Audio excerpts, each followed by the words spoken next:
So there are many ways that you can use your legs, use your spurs.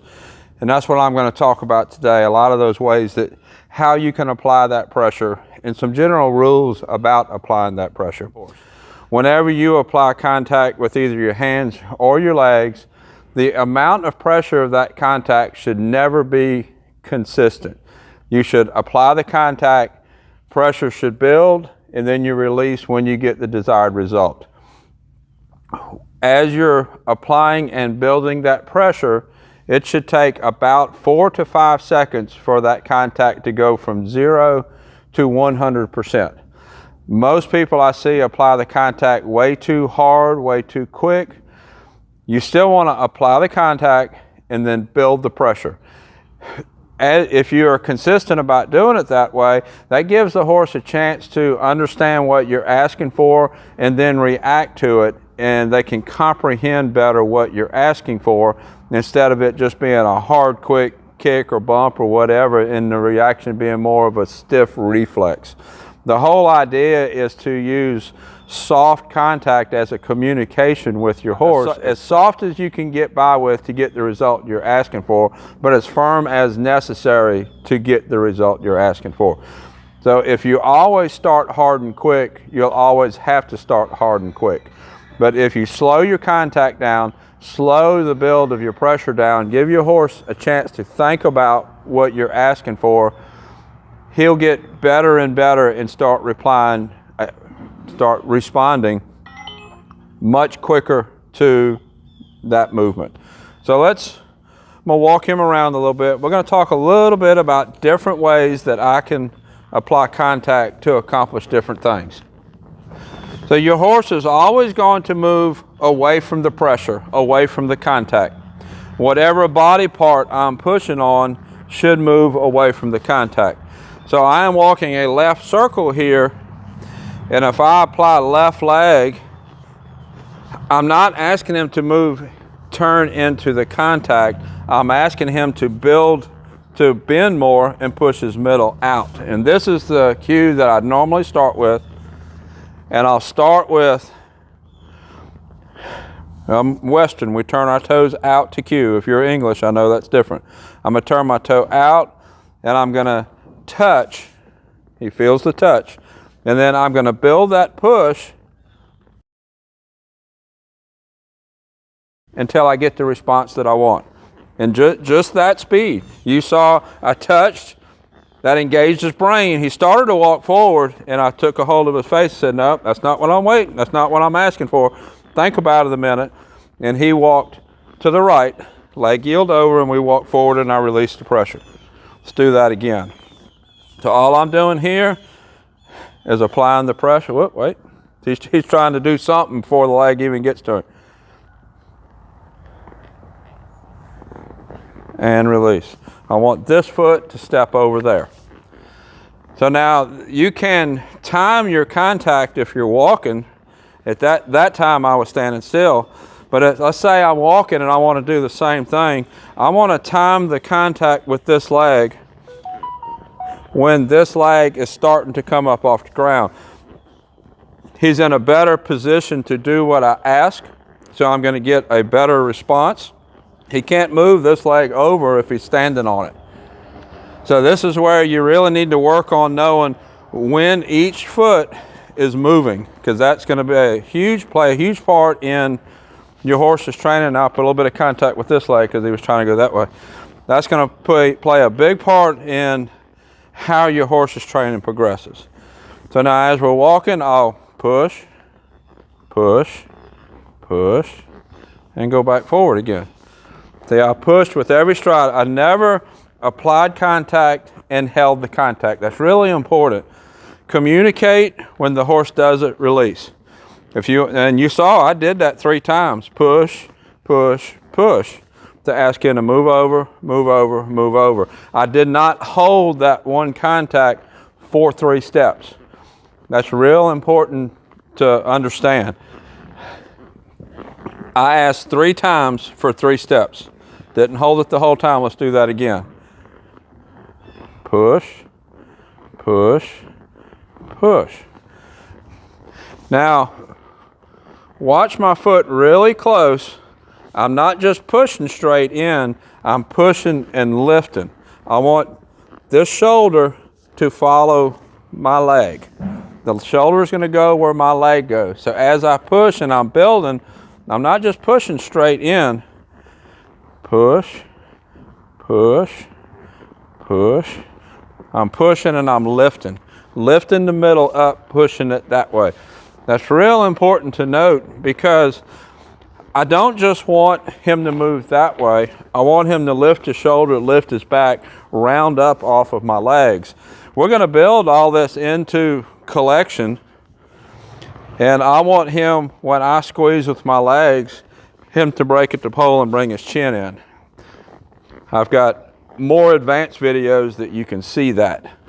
I don't even make contact with their face. I squeeze with both legs and the chin. He started to do it then, and the chin will come in. So let's say you have a horse that you're asking for that movement and you're applying the contact, but you're just not getting the movement.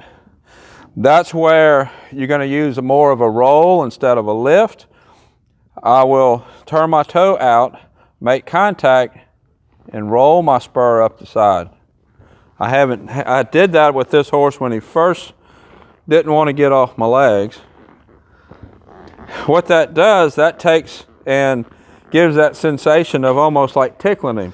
Well, you can scratch the horse's hip to get him to lift his back, and that's basically what I'm doing. I'm rolling my spur to get him to lift that over. There we go. And I'm building the contact, building the pressure as I'm rolling up. So that's what I'm going to use if the horse doesn't get off just the push and lift. Let's go the other direction so I can work the right side a little bit.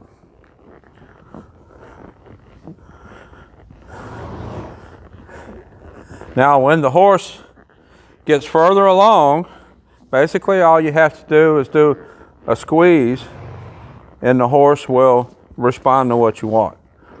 So if I squeeze, he would leg yield over, but he's not there yet. As always, ask, tell, and demand. I asked with the squeeze. Tell is going to be lift. Come around, push with my right leg, lift, lift, lift. I got a little bit there. If I needed to, that would be tell. If I needed to go to demand, I would push and roll. Yeah, I got plenty of movement that time. So that's your demand. The demand is roll. You should never go to kicking hard. Almost never. I use kick hard as more of a reprimand. And you have to be smart about it. Because if I bring my leg out to kick, he's going to know that that kick is coming, and he's going to stiffen his side up and he's going to brace for it. There is a place for that, but you got to be very careful about how you use it. You can't just go into kicking because the horse is going to lean into it. I did that some. I did kick on him some when I was getting him to lope. This is a very lazy horse, and when I was loping him, I'll see if I can find some video of it. When I was loping him, as soon as I quit really overriding, I was doing 80% of the work and he was doing 20, and he was getting harder and harder to go. So I will use the kick in the situation to get the horse to do his 50%. So if I ask him to lope, I'm not going to do it today. That's not exactly what we're talking about, but I want to cover it because it's a leg cue. If I ask him to lope, I'm doing my 50% and he's not doing his 50%. I'm going to give him a kick with both legs when he slows down. That kick is going to push him forward. Then I'm just going to ride. Just ride the trot, the lope, whatever I'm asking for. And then when he comes down to where he's not doing his 50% again, I'm going to give him another kick. That riding is 50% the horse, 50% me. If you've ridden very much, I'm sure you've been on horses that you had to really push with your seat, push forward. There's basically what I call stoppy horses and goey horses. And if you have a stoppy horse, you have to really put effort into making that horse go. And that's going to present issues down the road if you don't fix that problem. It's the same thing as if you have what I call a goey horse, that as soon as you sit on his back and as soon as you think go, he's going faster than you're ready for. You have to fix that problem too. You have to get that balanced out so that you and your horse are moving together. Riding your horse is like dancing. You should be moving together with your partner in the same rhythm, in the same footfall. I'm leading, he's following. I'm using my leg cues to tell him where to put his feet. Good boy. Now you notice, along with the leg cues, I put a little bit of contact on both reins. All I was doing there was asking him to slow down his forward so that he was in a better position to give me more lateral. If his feet are stepping forward, big steps, he can't take a big step forward and a step over here. It's just not possible. But if I slow down his forward so that he's not trying to step so big, he's only stepping here, then it's easier to step over there. So that's what I'm doing with my reins there.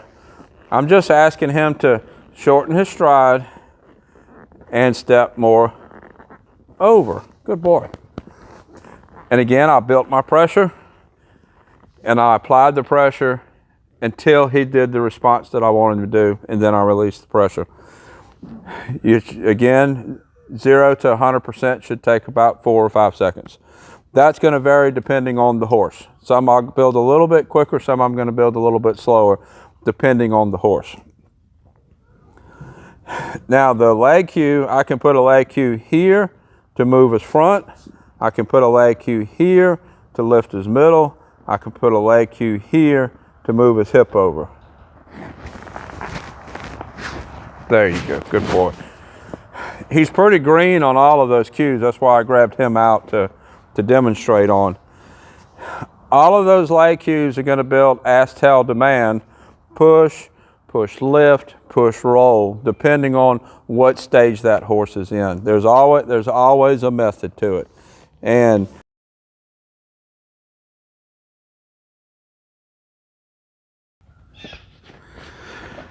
there's always a method, there's always a consistency to how you use all of your aids, your legs and your reins.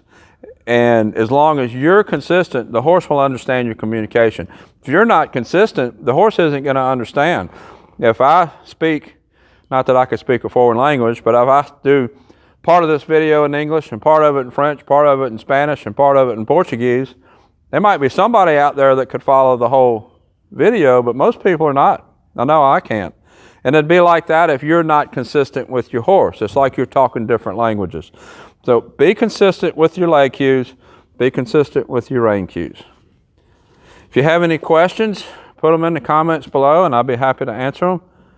Until next time, thank you for watching.